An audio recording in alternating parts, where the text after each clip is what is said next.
Magandang umaga naman mga Karaypaps. Ito kape tayo. Yan, unang higop sa inyo. Oops, yak. Mayroon tayong puto lanchon na itutulak sa kape. Tawag sa amin ng puto lanchon na to, yung puto nga ginawa sa kasaba o balinghoy. Yan. Sa amin sa probinsya, sa Negros, ay yung madalas gawin to ng aking nanay. Yan. Madalas gawin yan dahil may mga taniman kami ng kamuting kahoy doon eh. Kaya madalas nakakain naman ito. Pagdating dito sa Luzon, ay bira na ako makakain dito. Siyempre, walang gaanong gumagawa dito eh. Bali, ngayon lang. Nakachimpo nga ng may tinda, yan, nakakabili. Sarap to. Ay.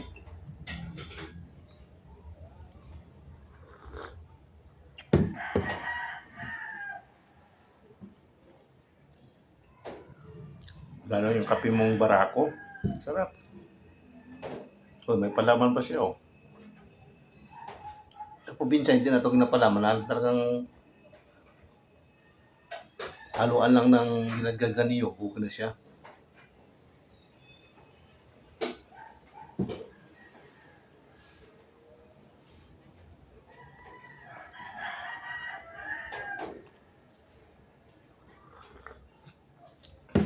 Ito, palaman nito, latik eh. Latik. Medyo matamis siya. Kaya ang yung kape nito, kailangan walang asukal. Kagaya ng iniinom ko. Malakas ang hangin, oh. Aga-aga pa, ang lakas ng hangin. Natutulak ako ng blinds. Balak pa sana magsiga. Mamaya-maya. Kung wala na hangin. Mahirap magsiga ka ng siligaan mo. Ka ng apoy, baka kumalat. Kasi lakas ng hangin, mahirap. Kaya timpuhan ko muna nga pumupa itong hangin. Talaga dito gawa sa bahay pag oras nga kung anong naisipan mo gawin ay gagawin mo para hindi matambakan.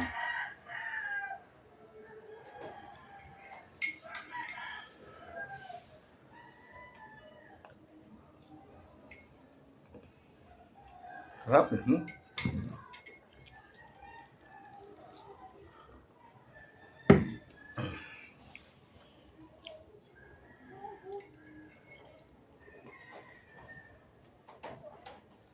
Tama lang sa kape. Ano ba nito ito?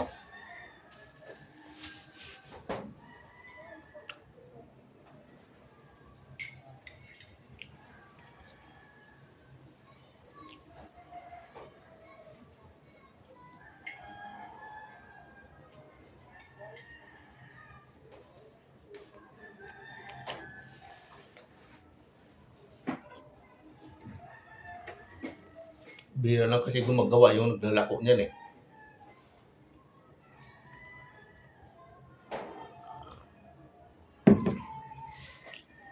Karamihan yung nilalako, yung suman, gawa ng kamuting kahoy, tsaka karyuka, yan, nais na linaga, yan. Itong puto lanchon, bihira lang yung makagawa.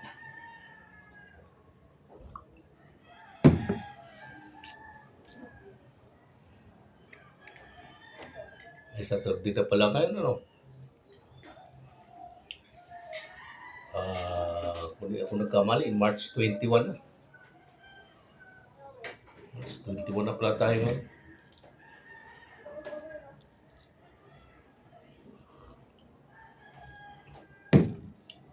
Pasalamat pa rin tayo kahit na sabi natin na summer season na medyo nandyan pa rin yung lamig at saka simoy ng hangin nga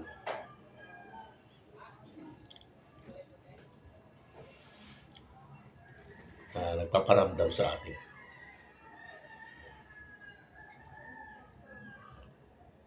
Siguro mga April pa siguro yung ating maramdaman yung tag-init talaga.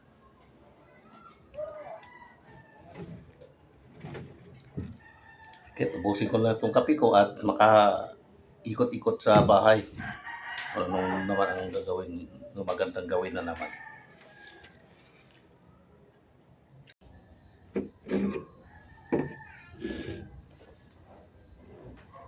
Mag-almusal tayong linaga ang itlog.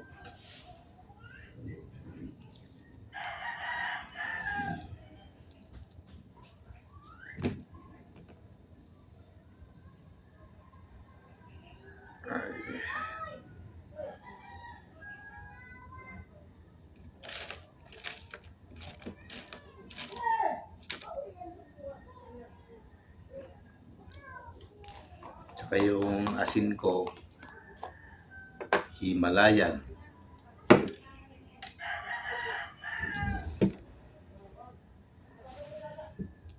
Himalayan yung asin sa bahay. Kain mga Karay Paps.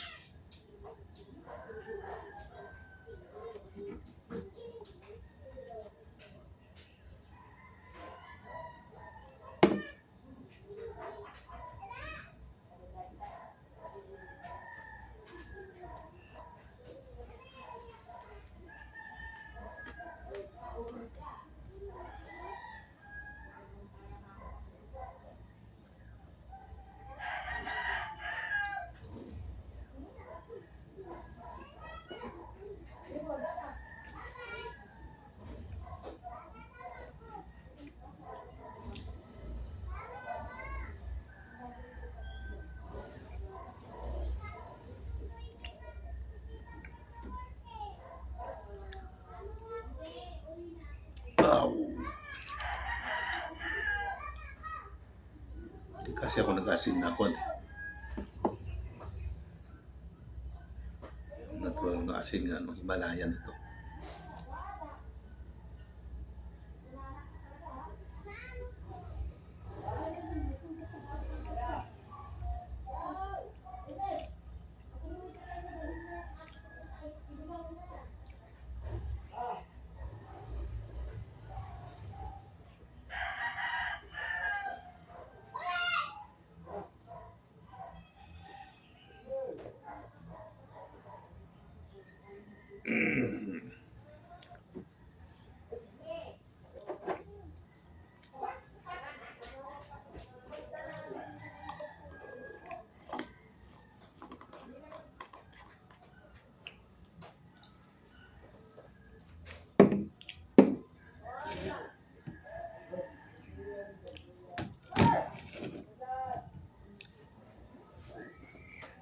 Ah.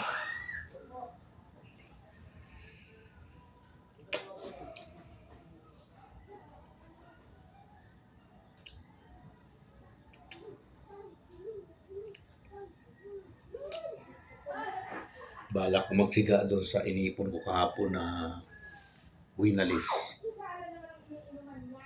So titingnan ko muna yung kwan. Katabi ng bahay kung may sinampay. Mahirap sila kasi magagalit sila pag mausukan yung sinampay. Kaya mahirap-hirap din may kapitbahay, kailangan makisama ka. Mamaya titingnan ko kung pwede ba.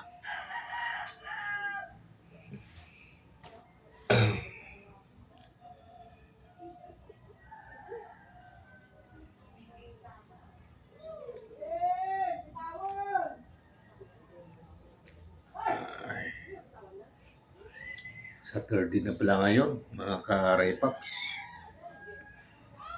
Parang pala kami pasalamat sa aming lokal, sa MCGI. Bagay, mabayang hapon pa naman.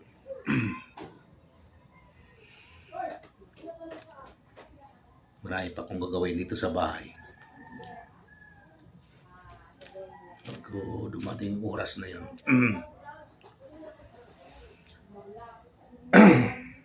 Mga alas 6 pa naman mag-start yun.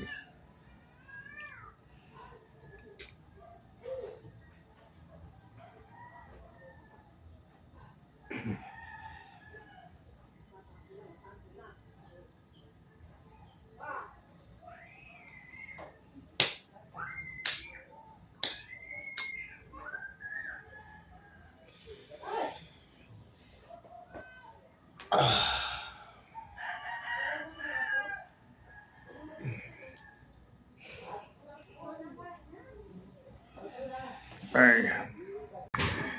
Kukuha ako ng papaya para panghalo sa gulay.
Ang liit ng nakuha ko eh. Okay na siguro to. Panghalo lang sa gulay.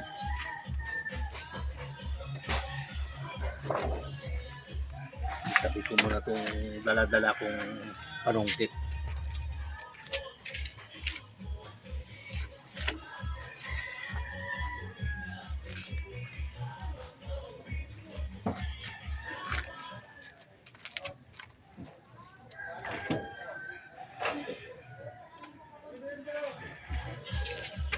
Maliit siya, kaya magulang na rin ito kahit maliit eh.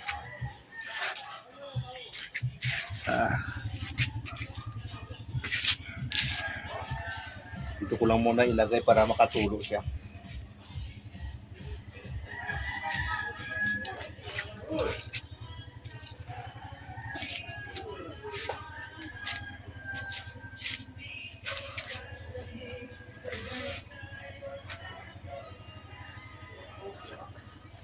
Hindi.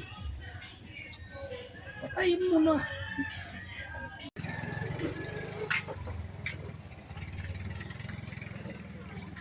Uy, naglalakad-lakad para ma-exercise naman.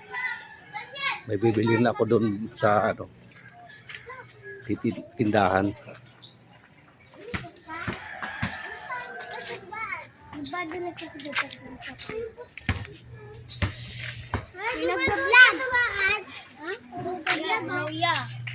Shut up.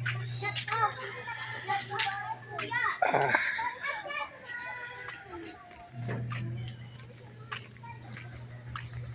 Bibili na ako pang sahog sa gulay.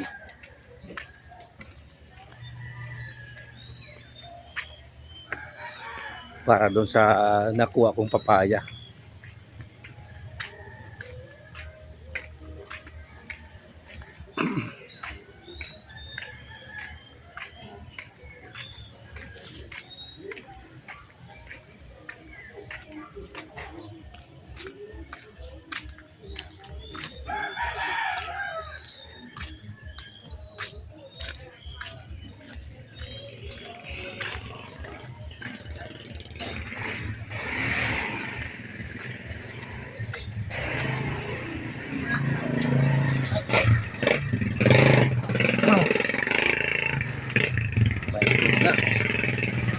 tanghali na kasi.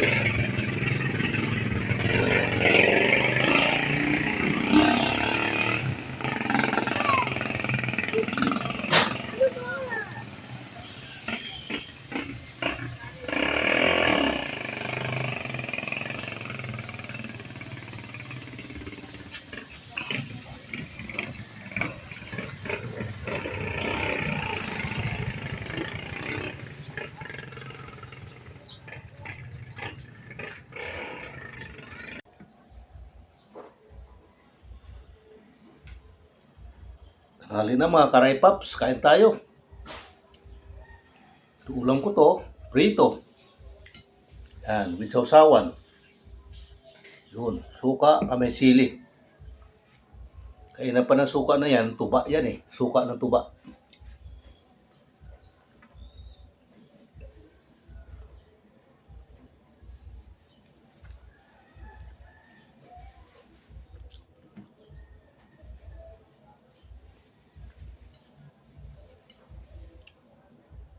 Okay pag bagong prito dahil crunchy kainin eh. Lalo pag mainit-init pa. Unlike ng medyo malamig na, parang wala ng lasa. Mainom itong bagong prito. Yun. Sausawan natin, oh.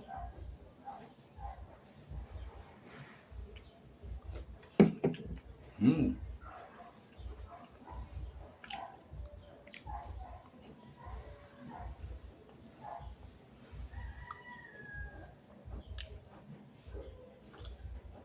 Okay siya.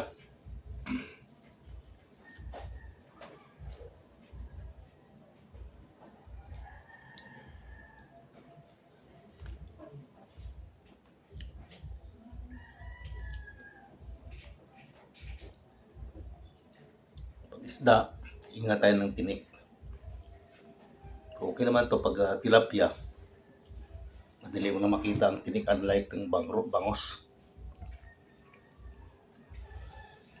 Pino ang tinik nun eh.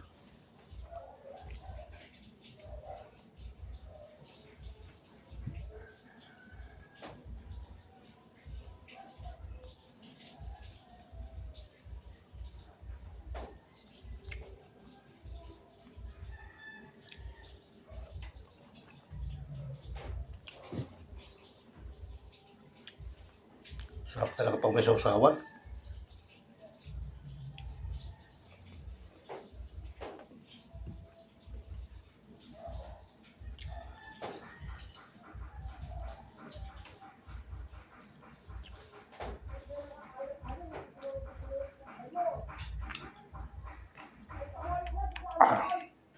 Buksan ko ng bintana kasi medyo mainit eh. Ayun.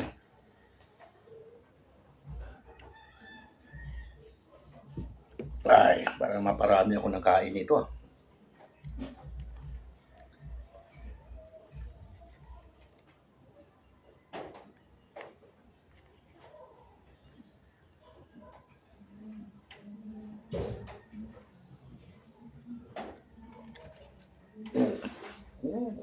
Okay.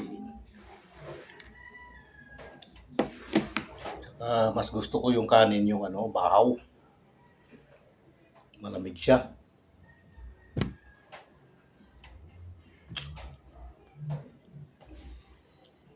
Tapos kapares prito. Yan.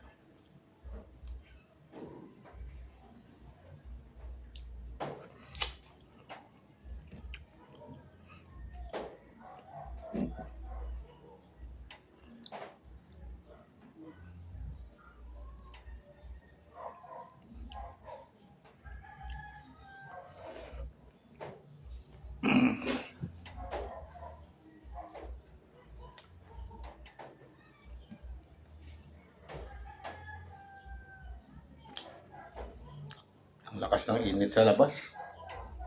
Okay lang yan para madali matuyo ang sinampay ko.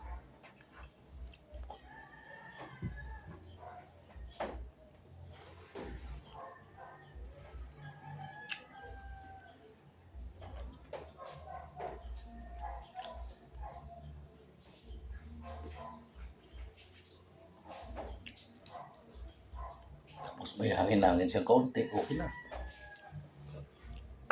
Huwag lang yung malakas dahil ang mga sinampay, mga laglag eh.